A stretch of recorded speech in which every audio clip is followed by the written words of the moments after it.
मैं हूँ आपका मेज़बान शायद जट। ये हैं अब्दुल्ला सेराई छोलस्तानी, जिन्होंने अभी अभी इंटरव्यू किया है। बहुत ही घटिया तरीन इंटरव्यू था। और ये बलाल टिड्डा हमारा जो है कुछ ही दिनों के बाद दुबई चले जाएंगे और अल्हम्दुलिल्लाह हम खुदा का बहुत शुक्र अदा करेंगे अगर ये हमारी जान छोड़ दें तो। आज एक बिग मैच खेला गया वॉलीबॉल का, जिसमें अब्दुल्ला सेराई सेंटर थे और मुझे नहीं उम्मीद कोई अच्छा गेम हुआ हो। यही थी आज की हमारे बातें जो हो चुकी हैं। तो जी, ये मैं आपका होस्ट मेज़बान बिलावल भुट्टो। मैं इंशाल्लाह 27 मार्च को ऐसा तारीखी जलसा करूंगा, ये इमरान खान की कांपे टांग जाएंगे।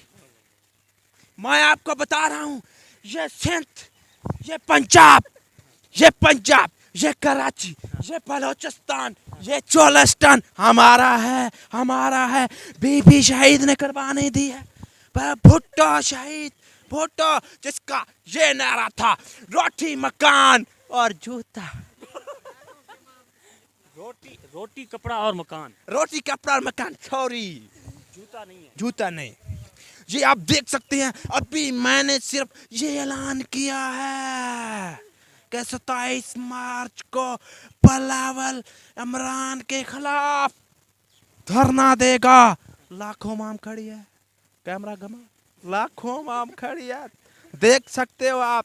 देखो इस बच्चे का जोश, देखो ये देखो आने वाला मुस्तकबिल, पीपी का ज्याला देखो कैसे चोरी सीख रहा है रबट। ओ नो, ये नहीं, ये पक्का बिलावल का फैन है। शेख रशीद की आवाज में।